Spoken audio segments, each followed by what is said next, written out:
Hello everyone, आप लोग कैसे हैं? हम उम्मीद करते हैं कि आप लोग बहुत अच्छे होंगे। आइए आप लोगों को हिस्ट्री के फर्स्ट चैप्टर पढ़ाने वाले हैं, यूरोप में राष्ट्रवाद। तो चलिए, यूरोप में राष्ट्रवाद। तो सबसे पहले हमारा क्वेश्चन आएगा यूरोप में राष्ट्रवाद। तो राष्ट्रवाद क्या है, राष्ट्रवाद किसे कहते हैं? तो उत्तर है इसमें, अपने देश के प्रति प्रेम की भावना को राष्ट्रवाद कहते हैं। अपने देश के प्रति प्रेम की भावना को राष्ट्रवाद कहते हैं। मतलब जो अपने देश से प्रेम करता है उसी को राष्ट्रवाद कहते हैं। जैसे हम अपने देश से प्रेम करते हैं तो हम राष्ट्रवादी हैं। जो देश से अपने प्रेम नहीं करते हैं वो देशद्रोही है। यहाँ पे देखिए मैजनी कौन था। दूसरा क्वेश्चन देखिए, मैजनी कौन था? तो मैजनी कौन था? मैजनी साहित्यकार, गणतांत्रिक विचारों का समर्थक था और योग सेनापति था। मैजनी का संबंध गुप्त दल कार्बोनारी से था। मैजनी ने यंग इटली और यंग यूरोप की स्थापना की थी। सेकंड क्वेश्चन हो गया। थर्ड क्वेश्चन देखिए, जर्मनी के एकीकरण की बाधाएं क्या क्या थी?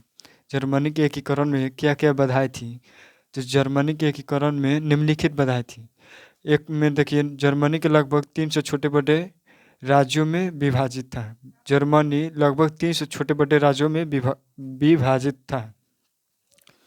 सेकंड देखिए, यहाँ राज्यों में राजनीतिक, सामाजिक तथा धार्मिक विशेषताएं थी।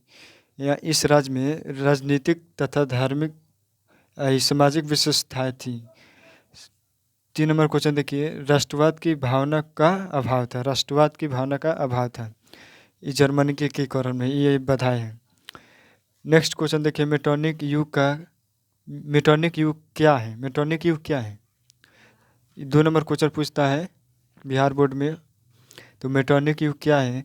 तो उत्तर में है, मेटोनिक ने 1815 से 1848 तक ऑस्ट्रिया में शासन किया। मेटोनिक ने 1815 से 1848 तक ऑस्ट्रिया में शासन किया। इसी काल को मेटोनिक युग के नाम से जाना जाते हैं। मेटोनिक ने 1815 से 1848 तक ऑस्ट्रिया में शासन किया। इसी काल को मेटोनिक के नाम से जाना जाता है, मेटोनिक युग। 1848 के फ्रांसीसी क्रांति के कारण क्या थे? 1848 के फ्रांसीसी क्रांति के कारण क्या थे? फ्रांसीसी क्रांति के कारण क्या थे 1848 के? उत्तर में देखिए, 1848 के फ्रांसीसी क्रांति के निम्नलिखित कारण थे। बहुत सारे कारण थे। एक में देखिए, लुई फिलिप की मजोर एवं उदारवादी नीति का होना। लुई फिलिप की मजोर एवं उदारवादी नीति का होना। 2 में देखिए, लुई फिलिप की असफल विदेशी नीति का होना। लुई फिलिप की असफल विदेशी का होना। 3 में देखिए, राज्य में भुखमरी एवं बेरोजगारी का होना। 1848 के फ्रांसीसी क्रांति के कारण यही थे, राज्य में भुखमरी एवं बेरोजगारी का होना, लुई फिलिप की असफल विदेशी की नीति का होना, लुई फिलिप की मजोर एवं उदारवादी का होना। नेक्स्ट क्वेश्चन देखिए, इटली जर्मनी के एकीकरण में ऑस्ट्रिया की भूमिका क्या थी? इटली जर्मनी के एकीकरण में ऑस्ट्रिया की भूमिका क्या थी? इटली और जर्मनी के एकीकरण में ऑस्ट्रिया की भूमिका क्या थी? तो उत्तर है, इटली और जर्मनी के एकीकरण में ऑस्ट्रिया बाधक बना हुआ था। इसका कोई भूमिका नहीं था। इटली और जर्मनी के एकीकरण में ऑस्ट्रिया बाधक बना हुआ था। इटली 1830 के क्रांति के बाद इटली में जो नागरिक आंदोलन शुरू हुआ उसे ऑस्ट्रिया के चांसलर मेटरनिक ने दबा दिया, जिससे इटली का एकीकरण रुक गया। इटली का एकीकरण होने जा रहा था तो ऑस्ट्रिया ने 1830 में इटली के खिलाफ चांसलर था मेटरनिक ने दबा दिया, जिससे इटली का एकीकरण रुक गया। जर्मनी में राष्ट्रवादी भावनाओं को कुचलने के लिए ऑस्ट्रेलिया के चांसलर मेटरनिक ने दमनकारी कानून लाया, जिससे जर्मनी के एकीकरण में बाधा बन गई।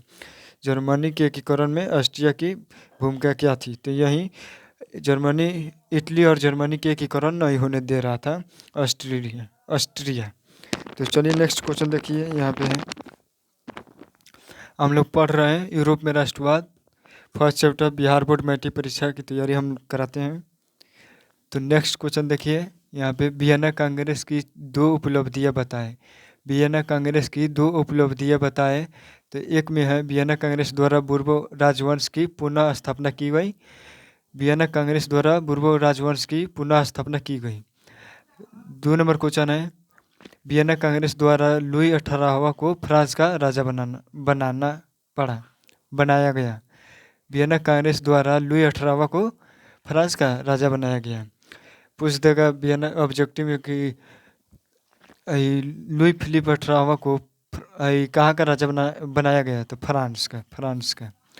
नेक्स्ट क्वेश्चन देखिए, गैरिबाल्डी के कार्यों की चर्चा करें। गैरिबाल्डी के कार्यों के चर्चा करें, तो यहाँ पे उत्तर में है, गैरिबाल्डी का मानना था कि इटली का एकीकरण युद्ध के बिना संभव नहीं है, इसलिए उन्होंने आक्रमण की नीति अपनाई, लाल कुर्ती और स्थानीय। कौन से आक्रमण की नीति अपनाई? लाल कुर्ती और स्थानीय किसानों की सहायता से नया आंदोलन चालू किया। सहायता से सिसिली और नेपल्स पर अपना अधिकार कायम किया। किस पे काम किया? तो नेपल्स और सिसिली और नेपल्स पर अपना अधिकार जमा लिया। इन्हें सरडनिया में मिला लिया। गैरिबाल्डी पोप पर भी आक्रमण करना चाहता था।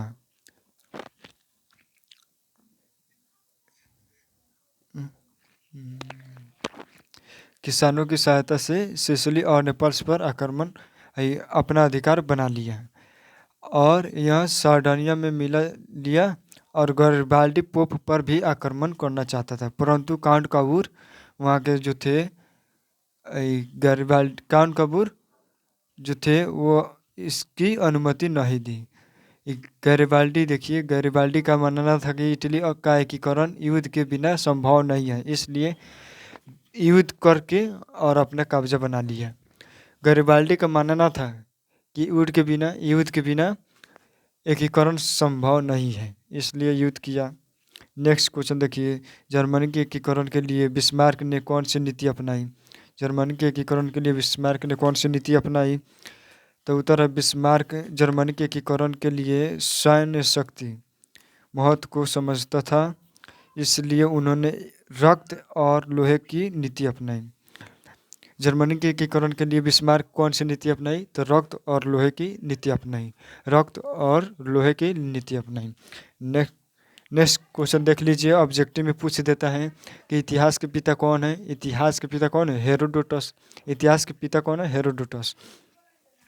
इतिहास के पिता हेरोडोटस। चैप्टर 1 यूरोप में राष्ट्रवाद पढ़ रहे हैं, बिहार बोर्ड मैट्रिक परीक्षा 2026। ड्रीम फॉर 50+ हम लोग का रहेगा। ऐसे ही हम SST का क्लास लेते रहेंगे। SST English and science math छोड़ के इस चैनल पे मिलते रहेगा, तो हमारे चैनल को सब्सक्राइब कर लीजिए। एंड आप लोगों को ऑब्जेक्टिव सब्जेक्टिव इस पर फुल मिलेगा एंड साथ में नोट्स भी मिलेगा। तो थैंक यू सो मच, मिलता है नेक्स्ट वीडियो में।